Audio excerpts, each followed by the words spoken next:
Hello, मैं Pooja. Welcome to my channel P Garg teaching. और हम कर रहे हैं एचटेट 2023 का मैथ्स का पेपर कर रहे हैं। ठीक है, उसकी रीजनिंग के हमने 75 सम तक तो कर लिए थे। ठीक है, तो अब आज हम करेंगे 76। देखो, in a division sum the divisor is 12 time the quotient, 5 time the remainder, if remainder is 36। तो हमारा रिमाइंडर क्या दे रखा है बच्चों? 36 दे रखा है। तो डिवाइजर कितना हो जाएगा हमारा? 5 टाइम द रिमाइंडर है ना, तो 5 गुणा में 36, तो कितना आ गया? 180। ठीक है, और डिवाइजर 12 टाइम द कोशेंट दे रखा है, तो कोशेंट हमारा कितना हो जाएगा? 180 अपॉन 12 यानी 15। ठीक है, तो हमको क्या बताना है? डिवाइडेंट बताना है। तो डिवाइडेंट कितना आ जाएगा हमारा? डिवाइजर इंटू में कोशेंट प्लस 36 यानी रिमाइंडर। ठीक है, डिवाइडेंट और डिवीजर कितना है? 180 इंटू में 15 प्लस 36, 0 15 120 12 27 प्लस 36, तो कितना आ गया? 2736, 2736। तो आंसर क्या बन गया? आंसर नंबर सेकंड आ गया इसका। ठीक है, तो ऐसे सब में हम क्या करेंगे? वैल्यू निकाल लेंगे। बस क्वेश्चन रीड करो और वैल्यू पुट कर दो। ठीक है, कुछ ज्यादा करना ही नहीं था, ये तो इजी था। रीजनिंग मोस्टली सभी पेपरों की क्या होती है बच्चों? सेम होती है। रीजनिंग ज्यादा वो नहीं होती, और रीजनिंग सभी पेपर में हमारे यूज होगी। ठीक है, अब नेक्स्ट देखो, इफ ए डिनोट डिवाइड, ए का मतलब क्या है? डिवाइड, बी का मतलब क्या है? Add, C denote subtract and D का मतलब क्या है? मल्टीप्लाई। तो हमको इसकी वैल्यू बतानी है। वैल्यू पुट कर लो। बी, सी का मतलब क्या है? सब्ट्रैक्ट 12, बी का मतलब क्या है? ऐड 8, ए का मतलब क्या है? डिवाइड 2, और डी का मतलब क्या है? मल्टीप्लाई 6। तो सबसे पहले हम क्या करते हैं? डिवाइड को करते हैं। तो 8 को 2 से डिवाइड करेंगे, 4 आ गया, इंटू में 6। फिर हम इसको क्या सोल्व करते हैं? मल्टीप्लाई 24। सोल्व कर लो, 20 में से 12 गए 8, प्लस के 8 बच गए, तो आंसर कितना आ गया? 32। 24 और 8 32। तो हमारा आंसर क्या आ गया? आंसर नंबर सी 32 आ गया। ठीक है, नेक्स्ट देखो, a person cover 12 kilometre at 3 kilometre per hour. ठीक है, और 18 किलोमीटर 9 किलोमीटर पर आवर की स्पीड से जा रहा है, और 24 किलोमीटर किस स्पीड से जा रहा है? 4 किलोमीटर की स्पीड से। तो वो कह रहा है कि वो एवरेज स्पीड बतानी है टोटल डिस्टेंस की। ठीक है, तो टाइम निकाल लेंगे। जैसे T1 है, T1 कितना आ जाएगा? हमको पता है डिस्टेंस अपॉन में स्पीड होता है। टाइम का फॉर्मूला क्या था? Distance upon speed. डिस्टेंस कितनी है? 12, स्पीड कितनी है? 3, तो टाइम क्या होगा? 4 आवर। T2 कितना हो गया? 18 अपॉन 9 यानी 2, और T3 कितना हो गया हमारा में? हमारा 24 अपॉन 4 यानी 6। टोटल टाइम कितना होगा? 4 और 2 6, और 6 12। ठीक है, डिस्टेंस कितनी होगी? 12 और 18 30, 30 और 24 54। तो स्पीड क्या आ गई? एवरेज स्पीड पूछी है। स्पीड का फॉर्मूला होता है डिस्टेंस अपॉन टाइम। डिस्टेंस कितना आ गया? 54, और टाइम कितना आया हुआ है? 12। काट लो, 6 निमे चम्मन 6 दूनी 12 यानी 4.5। तो हमारा आंसर क्या आ गया? आंसर नंबर डी आ जाएगा। ठीक है, नेक्स्ट देखो, find the odd word from the given alternative. हमको ओड वर्ड बताने हैं, कौन कौन सी है? वोयलिन, हार्प, गिटार और फ्लूट। वोयलिन सारंगी, वीणा, गिटार और बांसुरी, ये सभी तो हम हाथ से बजाते हैं। ठीक है, और इसके अंदर इन सभी तीनों के अंदर क्या होती है? एक स्ट्रिंग सी होती है। ठीक है, लेकिन फ्लूट क्या है? एक ऐसी चीज है जिसको हम मुंह से बजाते हैं। ठीक है, तो मुंह से बजाते हैं, इसलिए हमारे थोड़ा सा जो इसमें ओड वन क्या आ जाएगा? बांसुरी आ जाएगा। आंसर क्या आ जाएगा? आंसर नंबर 4 आ जाएगा। नेक्स्ट देखो, 16 minus 4 is equal to 2, 9 minus 3 is equal to 2, 81 minus 3 is equal to 4। तो हमको वैल्यू इसकी बतानी है कितनी होगी। तो देखो, हमको ऐसा लॉजिक नहीं लगाना है जो तीनों में ही अप्लाई करे। ठीक है, 16 माइनस 4 करते हैं तो 12 आता है, यानी यहाँ पर कोई माइनस का तो लॉजिक है नहीं। इस माइनस का मतलब ये है इन सब में कोई रिलेशन है। देखो, रिलेशन क्या है? मान ले मैं जो ये 4 है ना, इसकी पावर जो इक्वल टू दे रखा है, मान ले उसको हम पावर ले लेते हैं, कितना आता है? 16। जैसे ये माइनस में 3 दे रखा है ना, 3 की पावर इक्वल के जो नंबर दे रखा है 2 दे रखा है, उसको हम उसकी पावर बना दे तो कितना आ जाएगा? 9 आ गया ना, ये 16 ये 9। उसी तरह ये जैसे माइनस में 3 दे रखा है, 3 की पावर जब मैं 4 करूंगी कितना आता है? 81। ठीक है, यानी जो ये 64 का है, इसका मतलब क्या हो जाएगा, 64 किसके इक्वल होएगा, 4 की पावर के इक्वल होएगा। 4 की पावर कितनी, 3। तो यहाँ पर आंसर कितना आ जाएगा, 64 माइनस 4 इज इक्वल टू 3, यानी 4 की पावर 3 कितना होता है, 64 होता है। तो हमारा आंसर क्या आ गया, आंसर नंबर ए आ गया, 60 ए आ गया 3। ठीक है, ए आ गया 3। तो यहाँ पर हमारी रीजनिंग खत्म हो जाती है 80 नंबर तक। ठीक है, इसके अंदर मैथ्स भी यूज होता है, रीजनिंग भी आती है। तो आगे 10 मार्क्स की हमारी हरियाणा जी के है, ये 90 तक जी के है। और फिर हमारा क्या स्टार्ट होता है बच्चों, मैथ स्टार्ट होता है, 91 से मैथ आ गया। ठीक है, मैथ है ना, तो अब हम मैथ्स के सम करेंगे। देखो, the value of this is equal to, value किसके इक्वल होगी, थोड़ा सा स्पेस ऊपर वाला यूज कर लेते हैं हम इसमें। ठीक है, जब भी इस तरह के सम दे रखे हो ना बच्चों, जो माइनस में दे रखा है, तो उसको हम क्या करेंगे, उसके हम जैसे यहाँ पर 12 है, इसको 12 को क्या लिख सकते, 2 इंटू में 6 इंटू में √7 लिख सकते हैं।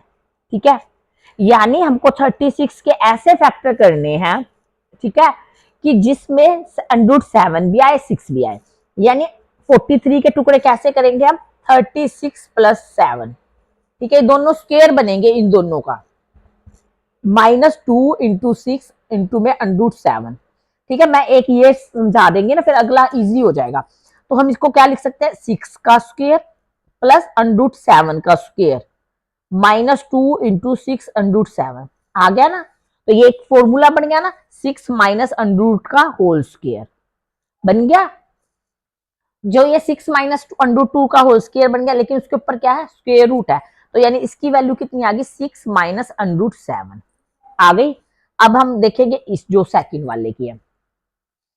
ठीक है, सेकंड है, इसका है 16 प्लस 6 इंटू √7। तो हम क्या करेंगे, 16 के ऐसे टुकड़े बनाएंगे जैसे यहाँ पर जिसमें 7 भी आए और 9 भी आए। ठीक है, क्योंकि 3 का स्क्वायर क्या होता है, 9 होता है ना। 2 इसको हम क्या लिखेंगे, 2 इंटू 3 इंटू √7। यानी हमको 16 के ऐसे फैक्टर बनाने पड़ेंगे जो 9 और 7 का हो। तो 9 और 7 16 ही होता है, तो 9 का मतलब हो गया 3 का स्क्वायर प्लस √7 का स्क्वायर प्लस। ठीक है, तो ये क्या बन गया, 3 प्लस √7 का होल स्क्वायर। लेकिन ऊपर क्या है, स्क्वायर रूट है, तो इसकी वैल्यू क्या आ गई, 3 प्लस √7। ठीक है, हमारा काफी हद तक सोल्व हो गया ना। तो इसकी वैल्यू क्या आ गई, 3 प्लस √7 आ गई। ठीक है, अब बस वैल्यू पुट करके हम सोल्व कर लेंगे। 6 माइनस √7 है ना, 6 माइनस √7। तो ये क्या दे रखा है, 6 माइनस √7 प्लस माइनस क्या है, 2 3 प्लस √2, 2 3 प्लस √3। ठीक है, और ये क्या चीज है, माइनस का साइन है।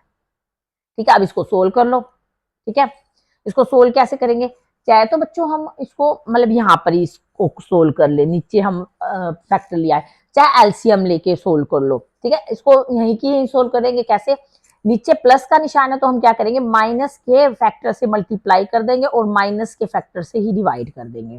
ठीक है, ऊपर तो क्या बन गया, 6 माइनस √7 -2, ऊपर क्या आ गया, 3 माइनस √7, नीचे क्या आ गया, 9 माइनस 7। तो ए प्लस बी और ए प्लस बी और ए माइनस बी का बन गया ना तो फॉर्मूला। तो ये क्या होगा, ए स्क्वायर माइनस बी स्क्वायर। ठीक है, इसलिए हम करते हैं, एक जब यहाँ पर प्लस का निशान है तो माइनस के निशान से मल्टीप्लाई, अगर यहाँ पर माइनस का होता तो हम क्या करते हैं, प्लस के निशान से मल्टीप्लाई। तो 9 में से 7 गए 2, 2 आ गया, 2 से 2 कट गया, ये क्या बच गया, 6 माइनस √7 -3 प्लस √7। ठीक है, √7 से 7 कट गया, 6 में से 3 गए, कितना आ गया, 3। तो हमारा आंसर क्या आ जाएगा, 3। तो आंसर क्या बन गया, आंसर नंबर सेकंड आ गया, 3 आ गया इसका। ठीक है, 3 आ जाएगा। नेक्स्ट देखो, if sum of 2 number is 14, 2 number का सम क्या है, 40 है, और उनका प्रोडक्ट कितना है, 375 है। तो हमको नंबर बताने हैं। देखो बच्चों, सबका सम तो क्या है, 40 है, लेकिन प्रोडक्ट क्या बता रहा है, 375 बता रहा है ना। इनका प्रोडक्ट करेंगे, यूनिट प्लेस पे क्या आएगा, 4, इसका 0, इसका 0, इसका कितना आ जाएगा, 5। यानी हमारा आंसर तो क्या होगा, आंसर होगा थर्ड। ठीक है, शॉर्टकट ट्रिक है, सबसे शॉर्ट ट्रिक है। ठीक है, पेपर में जब आए, जब हम कई सम फटाफट आंसर से भी कर सकते हैं, जैसे अब मैंने किया 1 सेकंड में हो गया। ठीक है, तो इसका आंसर क्या आ जाएगा, आंसर नंबर 3 आ जाएगा। लेकिन कई बार क्या दे रखा हो, जैसे यहाँ पर 15 और ये है, तो मान ले कोई एक नंबर और दे रखा हो जो दोनों कंडीशन को सेटिस्फाई कर रहा हो, लेकिन आंसर क्या होगा, हम आंसर करके देखेंगे। वैसे ऐसे सब में कभी आंसर सेटिस्फाई नहीं करेगा। ठीक है, तो फिर मैं आपको एक सम और करके दिखा देती हूँ। जैसे मान ले 35 और 5 होता, ठीक है, तो हम इनकी प्रोडक्ट करके देख लेते, प्रोडक्ट से ही पता चल जाता ये आंसर नहीं है। ठीक है, तो लेकिन हम एक बार करके देखेंगे। तो क्या दे रखा है, ए प्लस बी क्या दे रखा है, 40 दे रखा है। यानी एक नंबर ए है तो बी की वैल्यू कितनी है, 40 माइनस ए है। और उनकी प्रोडक्ट क्या दे रखी है, प्रोडक्ट यानी ए बी की वैल्यू कितनी दे रखी है, 375 दे रखी है। तो ए बी की वैल्यू क्या है, 40 minus A is equal to 375। करो, 40 A minus A square is equal to 375। सबको वैल्यू को एक तरफ लिया हो तो क्या आ जाएगा, A square minus 40 A plus 375 is equal to 0। Factor बना लो, ए का 25 और इसका फैक्टर क्या, फैक्टराइजेशन क्या हो जाए, ए इंटू 25 ए इंटू 12 तो इज इक्वल टू 0। तो ए की वैल्यू क्या आ गई, 25 और 15। ठीक है, 25 और 15 आ गई ना ए की वैल्यू, तो यही वैल्यू बतानी थी। ठीक है, तो हमारा आंसर तो हमको पहले ही पता था, आंसर क्या आ जाएगा, 3।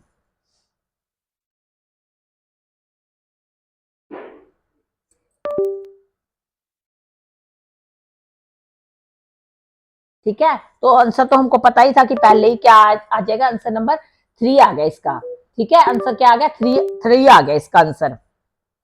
ठीक है, इसका आंसर आ गया, आंसर नंबर 3 आ गया। ठीक है, तो नेक्स्ट देखो,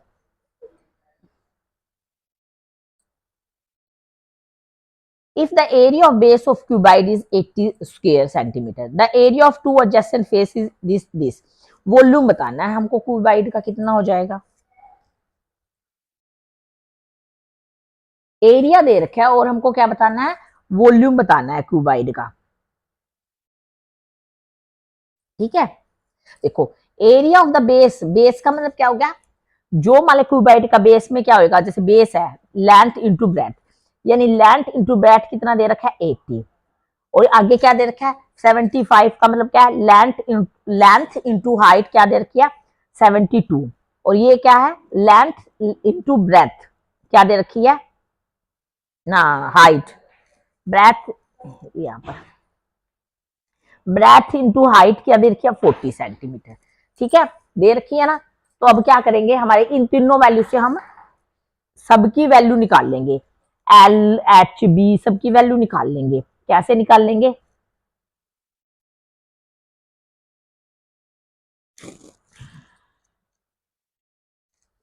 देखो, हम इन मतलब किसी भी दो को डिवाइड कर दो, इन दोनों को डिवाइड कर देते हैं, एच कट गया तो एल अपॉन बी की वैल्यू कितनी आ गई, 72 अपॉन 40 का मतलब क्या हो गया, इसको किससे कट कर दो, 4 से कर दो, 4 18 जा, 4 10 जा, 2 9 जा, 2 5 जा, तो 9 अपॉन 5 आ गया। ठीक है, एल अपॉन बी की वैल्यू आ गई। ठीक है, तो यहां से एल की वैल्यू क्या होगी, 9/5 बी। लेकिन एल बी किसके इक्वल है, 80 के इक्वल गिवन है, तो वैल्यू पुट कर दो एल की, 9/5 बी इंटू में बी इज इक्वल टू 80। तो B square is equal to कितना आ गया, 80 इंटू में 5/9। ठीक है, ये किसकी वैल्यू आ गई, हमारे पास बी की वैल्यू आ गई, 80 इंटू 5 का मतलब क्या होगा, 400/9 आ गई। B square is equal to 400/9 है, तो बी की वैल्यू क्या होगी, 20/3 आ गई। ठीक है, बी की वैल्यू आ गई तो एल की वैल्यू कितनी हो जाएगी, 80 इंटू में 3/20, यानी कितनी आ गई, 12 आ गई। हाइट की क्या, हाइट की वैल्यू कितनी आ जाएगी, 6। ठीक है, जब हाइट दे रखी है ना, ये एल एच दे रखा है ना, एल एच कितना दे रखा है 72 दे रखा है, तो एच की वैल्यू कितनी आ गई 72 इंटू अपॉन 12, 6 आ गई ना। तो अब इन तीनों की मल्टीप्लाई कर देंगे तो क्या हो जाएगा, वॉल्यूम ऑफ द क्यूबाइड आ जाएगा 12, 20/3 इंटू में 12 इंटू में 6, तो 3 4 जा 24, 480। तो हमारे पास कितना आ गया 480।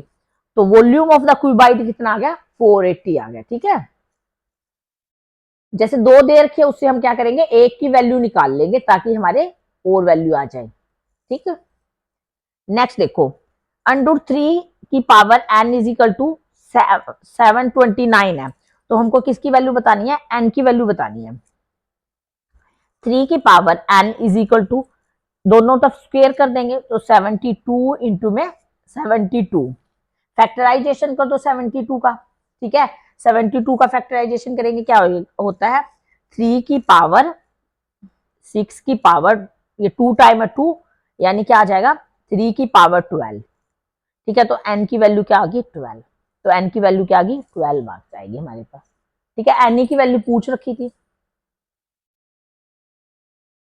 नेक्स्ट देखो, if the length of a diagonal of a cube is this then the volume of cube बतानी है।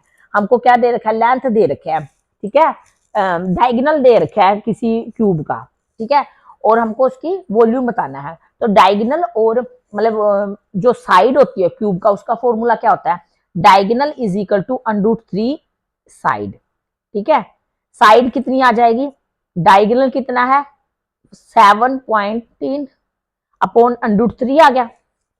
देखो √3 की वैल्यू कितनी होती है हमारे पास 1.73 होती है, 7232 सेम वैल्यू होती है, बस इसको क्या कर रखा है 10 से मल्टीप्लाई, यानी ये पूरा किससे कट जाएगा 10 से कट जाएगा। तो वो क्यूब की साइड कितनी आ गई 10, तो वॉल्यूम कितना हो जाएगा 10 इंटू 10 इंटू में 10, यानी 1000 सेंटीमीटर क्यूब। तो हमारा आंसर क्या आ गया, आंसर नंबर सी आ जाएगा 1000 सेंटीमीटर क्यूब। ठीक है, डायगोनल और साइड के अंदर क्या होता है, diagonal is equal to √3a होता है किसी भी मतलब क्यूब का। ठीक है, तो इससे हमारे क्या आ जाएगी, वॉल्यूम ऑफ द क्यूब आ जाएगा। नेक्स्ट देखो, median of the following data. बच्चों जब भी ऐसा कोई सम दे रखा हो और मीडियन फाइंड आउट करना हो तो हम क्या करेंगे, पहले तो उस सीरीज को क्या करेंगे असेंडिंग ऑर्डर में लगाएंगे। असेंडिंग ऑर्डर में सबसे पहले क्या लगाएंगे, छोटा। ठीक है, छोटा क्या है 18। ठीक है, फिर क्या आ जाएगा हमारा 22 आ जाएगा, 18 22, फिर क्या आएगा 23। ठीक है, फिर क्या आ जाएगा 25, फिर 26, फिर क्या आ जाएगा, फिर देखो 29, 29 है ना, 29 आ गया। फिर देखो 31, उसके बाद देखो 32, उसके बाद 34, लास्ट में क्या आ जाएगा 35। ठीक है, अब मीडियन क्या होता है, मिडल वाले नंबर होता है। 4 हमने इधर से छोड़ दिया, 4 इधर से छोड़ दिया, लेकिन बीच में कितने नंबर बच गए, 2 नंबर बच गए। अगर एक नंबर बच जाता ना, यानी ओड होते, इनकी नंबरिंग ओड होती तो मिडल हो जाता, लेकिन यहाँ पर बीच में 2 नंबर बच गए। ठीक है, तो हम इसका मीडियन क्या आएगा 26 + 29/2, तो ये क्या हो गया 55/2, 55 हो गया ना। 55 का मतलब क्या होगा 275, यानी 27.5। तो हमारा आंसर क्या बन गया, आंसर नंबर 3 आ गया इसमें। ठीक है, जब भी किसी सम में हमको मीडियन निकालना होगा तो बच्चों हमको सबसे पहले उसको असेंडिंग ऑर्डर में लिखना होगा। ठीक है, फिर ही हम मीडियन निकाल सकते हैं। और मीडियन की जो टर्म दे रखी हो, गिवन टर्म्स अगर इवन है तो हम क्या करेंगे, मिडल के 2 नंबर होंगे उनको प्लस करके ऐड कर देंगे।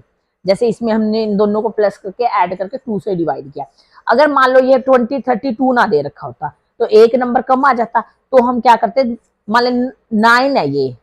ठीक है, तो हम क्या करते हैं 5th नंबर पे जो हमारी नंबर होती ना वो हमारा मीडियन हो जाता। ठीक है, नेक्स्ट देखो, A garden is 84 meter long and 64 meter wide. There is a path all around inside it. Whose area is this? The width of the path बतानी है कि वो पाथ की चौड़ाई क्या होगी। देखो क्या कह रहा है, मान ले कोई गार्डन बना दिए ये। ठीक है, उसके अंदर क्या बना रखा है, एक रास्ता बना रखा है। ठीक है, हमको क्या दे रखा है, पूरे गार्डन की लंबाई दे रखी है और चौड़ाई दे रखी है। तो एरिया क्या हो जाएगा पूरे गार्डन का 84 इंटू में 64 हो जाएगा। लेकिन क्या कह रहा है there is a path around the inside the whose area, इसका एरिया भी दे रखा है। ठीक है, मान लो पाथ की जो जो मान लो पाथ की जो विड्थ है वो क्या है x है। ठीक है, अगर पाथ की विड्थ x है तो हम क्या करेंगे, जो ये वाला एरिया है, जो इसका एरिया है, अगर हम टोटल में से इस ये वाला जो मैंने शेडेड कर रही हूँ इस का एरिया मैं माइनस कर दूंगी तो हमारे पास किसका एरिया आ जाएगा, पाथ का एरिया आ जाएगा। पाथ का एरिया गिवन है। ठीक है, तो हम क्या करेंगे 84 इंटू में 64 माइनस, अब इसकी विड्थ कितनी रहेगी 84 minus 2x, x plus x 2x into 60, लंबाई कितनी रहेगी 64 माइनस 2x, किसके इक्वल आ जाएगा, पाथ का एरिया आ जाएगा। पाथ का एरिया हमारे पास गिवन है। अब इसको सोल्व कर लो, सोल्व करेंगे इनकी मल्टीप्लाई करेंगे कितना आएगा 5376 minus 5376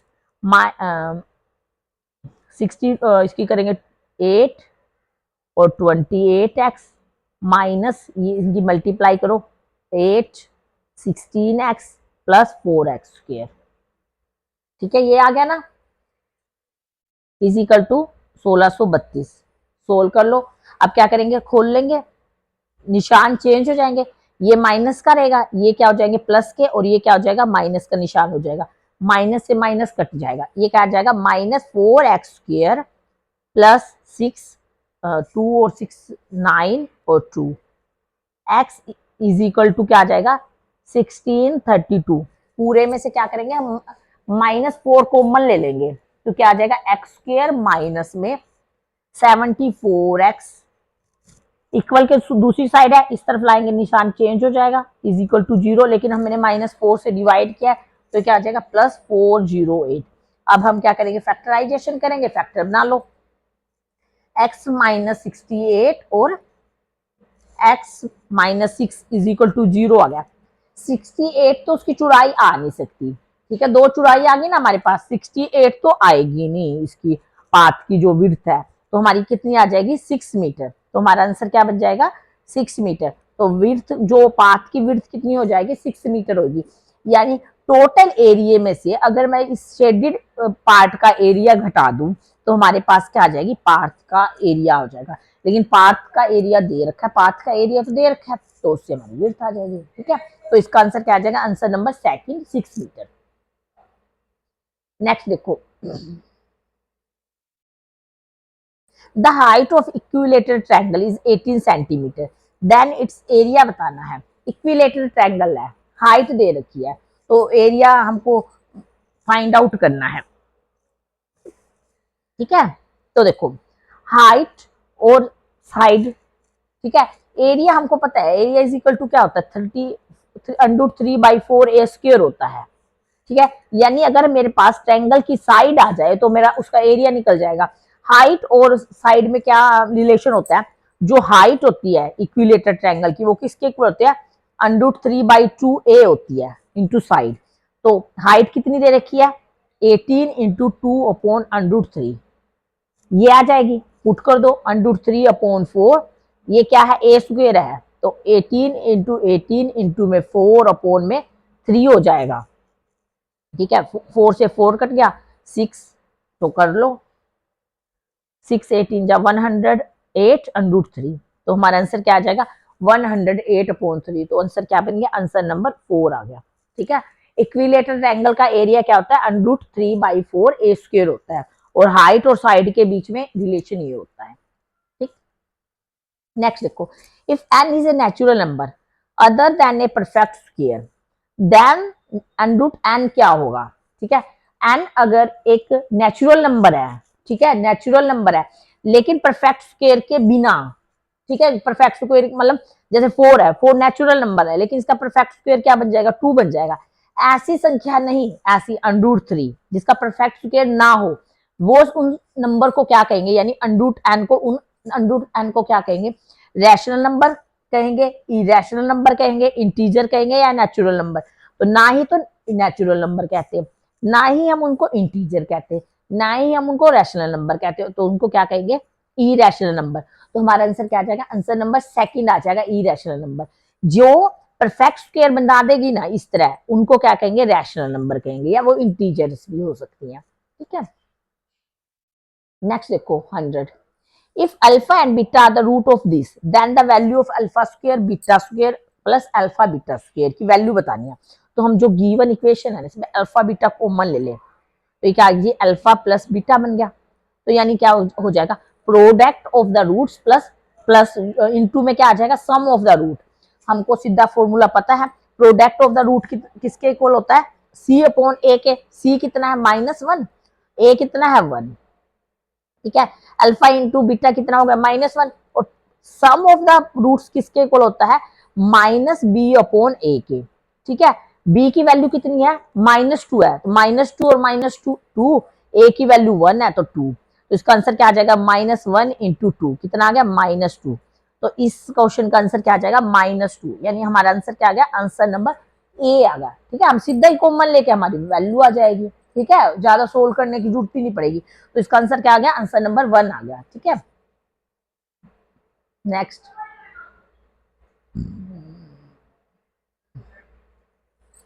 the radius of a wire has been reduce 1/3। अगर हम किसी वायर का मतलब जो रेडियस है उसको क्या कर दे? घटा के क्या कर दे? उसकी 1/3 कर दे, और वॉल्यूम क्या हो जाए? सेम रहे, तो उसकी हाइट कितनी इंक्रीज होगी ये बतानी है हमको, कि हाइट कितनी इंक्रीज हो जाएगी हमारी। मान लो रेडियस पहले आर है, ठीक है, R1 क्या है? आर है।